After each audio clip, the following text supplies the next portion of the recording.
afectar. Y cuando está algo fuerte así, hasta los que son débiles les es posible entrar también a ese ritmo de edificar, de restaurar el altar en su vida personal, en su vida familiar, en la iglesia también, porque hay algo fuerte que aún los que no lo podían hacer, de repente comienzan a hacerlo. El hermano, ¿quién conoce al hermano Nacho Alvarado? ¿Quién conoce al hermano Nacho Alvarado? Ok, cuando él se bautizó, hermano Josué es testigo, él era miembro de la congregación. Alguien traiga una silla al hermano Eloy para que se siente aquí a un lado del pastor Josué Nava. Aquí siéntelo por aquí, hermano, aquí, sí, aquí, a un lado de ahí, hermano. Ahí está, bien. Amén. A los dos delgados, gloria al Señor. Y cuando el hermano Nacho, el hermano Josué es testigo, cuando él se bautizó, se entregó al Señor en Salinas, no recuerdo en qué año, fue en los 70, los 80, tiempo atrás allá, había él era lo que le llamaban el santo rodador. El hermano Nacho entraba al templo y rodaba cuando oraba. Y he hablado con él, lo veo ahora, él acaba de entrar a la línea de oración también, ahora está ahí pegado. Y él me dice, nos conocemos de hace muchos años, y él me dice, Efraín, yo le digo, Nacho, y me dice, ¿sabes qué? Dijo, cuando en aquel tiempo, yo me acuerdo, yo llegaba al templo, dijo, y me hincaba y comenzaba a orar, y oraba 1 hora, 2 horas, 3 horas, se pasaban como nada. Dijo, pero perdí eso, no sé por qué, y he intentado, he hecho la lucha de una vez más regresar a eso. ¿Por qué será? Quiero preguntar, ¿cuántos tiempo atrás tenían un altar fuerte? Hay un canto, digo, que dice, oh Cristo mío, haz de mi alma un altar. Hago la pregunta, ¿cuántos tienen memoria de un tiempo atrás, cuando recién convertido, años para atrás, cuando tenía un tiempo, un altar fuerte de tu vida, de oración, de alabanza, de oración, que tenías una comunión fuerte con él? Quiero que levante la mano, por favor. Los que lo tenían y no lo tienes igual como lo tenías entonces, quiero que levante la mano. Levante su mano. Ok, está levantando las manos bastantes hermanos. ¿Cuántos se han preguntado por qué no está tan fuerte como estaba en aquel tiempo? ¿O no se preguntan? ¿No creen que es algo digno de preguntarse, de indagar por qué pasó, qué sucedió? Esta es la respuesta, y yo llegué a la conclusión que esta es la respuesta.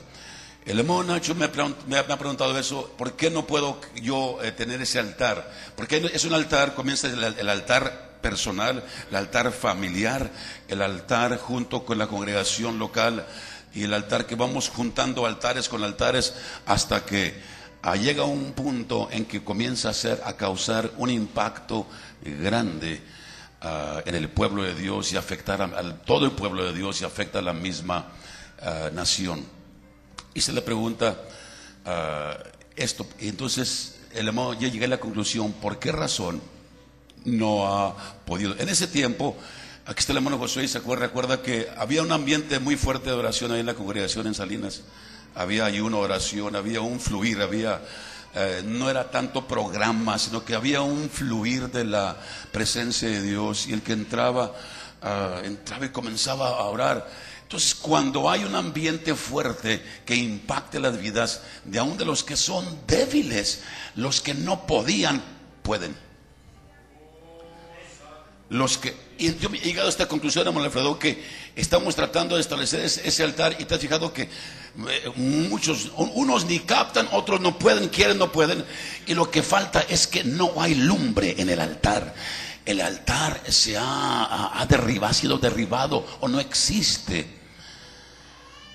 Entonces lo que sucedió es que cuando el hermano se vino bajo, cuando baja la temperatura, el ambiente en aquel conjunto, los que antes podían dejan de poder, ya no pueden, algo sucede, y no hayan por qué razón, no puede orar o buscar a Dios, caminar cerca de Dios como lo hacía al principio. Y tenemos la prueba de esto porque ustedes recuerdan en la palabra de Dios, cuando había una escuela que se llamaba la escuela de profetas, que llevaba el que dirigía la escuela de profetas era el profeta Samuel, y tenía un conjunto de ahí de profetas estaba entrenando profetas. Y una de las cosas que un profeta debe hacer debe aprender a tener comunión íntima con Dios. Debe tener comunión íntima con el Señor, quien es el profeta. Y entonces ¿qué es lo que sucedió?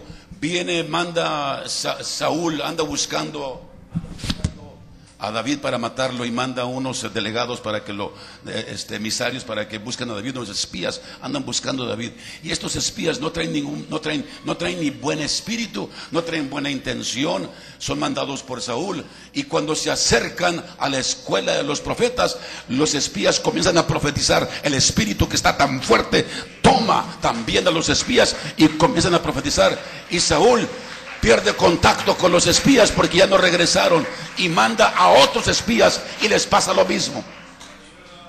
Les sucede lo mismo, hasta que se cansa Saúl de mandar espías y dice: pues yo voy a chequear qué está pasando por allá. Y Saúl, que trae un corazón negro, un corazón de homicida, busca a David de envidia. ¿Qué espíritu bueno tiene Saúl? Nada. Pero cuando Saúl se acerca a la escuela de los profetas, el Espíritu de Dios también cae sobre Saúl y profetiza toda la noche. Saúl, que se levantó un refrán que decía: Saúl entre los profetas, está profetizando. Porque cuando hay ambiente fuerte, no nomás los que no pueden, hasta los que no quieren también son poseídos por el Espíritu del Señor. Aleluya. En esos días,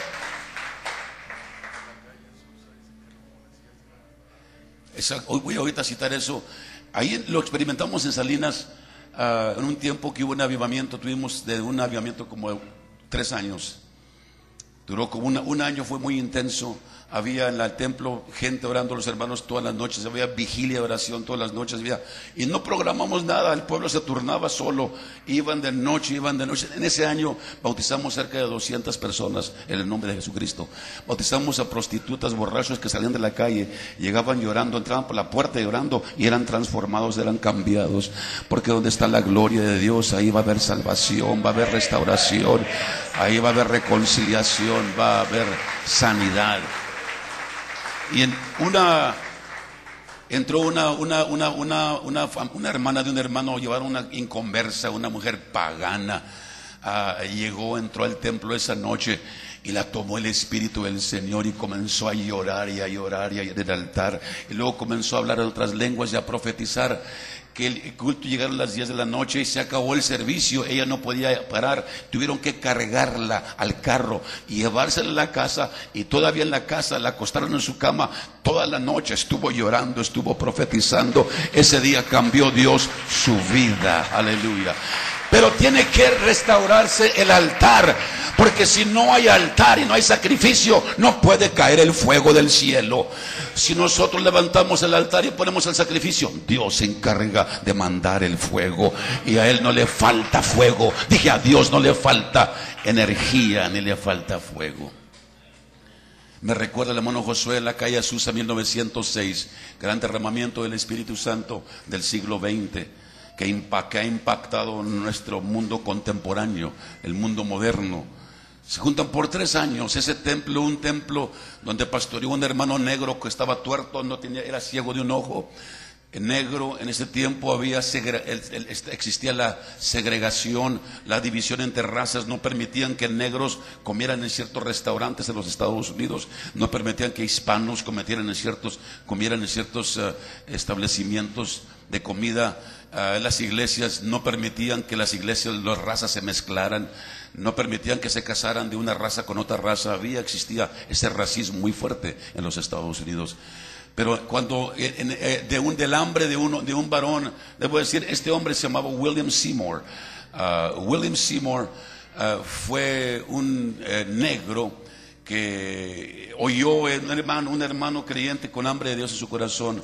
Estaba en la ciudad de Kansas, luego después en Texas, y un hermano por allá comenzó a predicar en 1903, 1902 sobre el derramamiento del Espíritu Santo. No era algo muy común que se hablara de eso, los dones del Espíritu.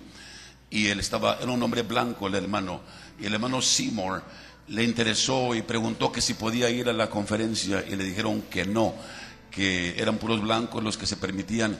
Y el negrito, pero le dijeron: puedes pararte afuera allá en el porche, oír por la ventana, pero no te puedes acercar. Hermanos, según hermanos, ¿verdad?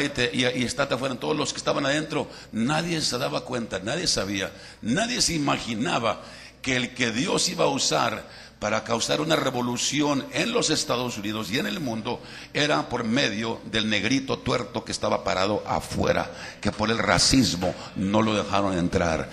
A Dios le gusta usar lo menospreciado, lo que el mundo cree que no sirve para nada. Dios lo levanta, Dios escoge, Dios usa para que la gloria sea de Dios.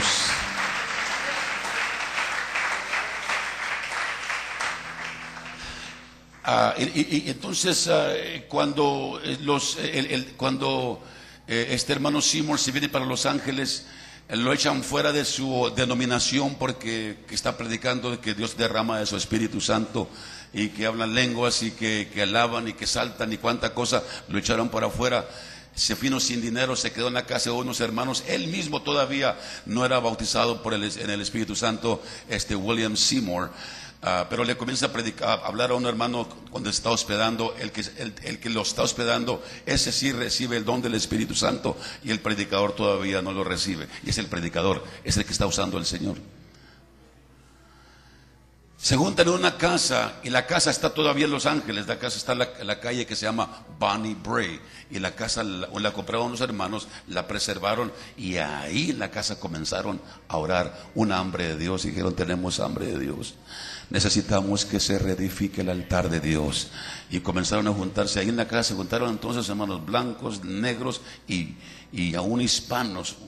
Algunos hermanos, hay historia que algunos mexicanos estaban ahí junto con ellos, integrados, porque donde está el Espíritu del Señor, ahí no hay diferencia de raza o de qué tribu es, no importa qué lengua hable, no, Señor, porque este pueblo de Dios se compone de toda nación, de toda lengua y de toda tribu. Es lo que hace el Señor.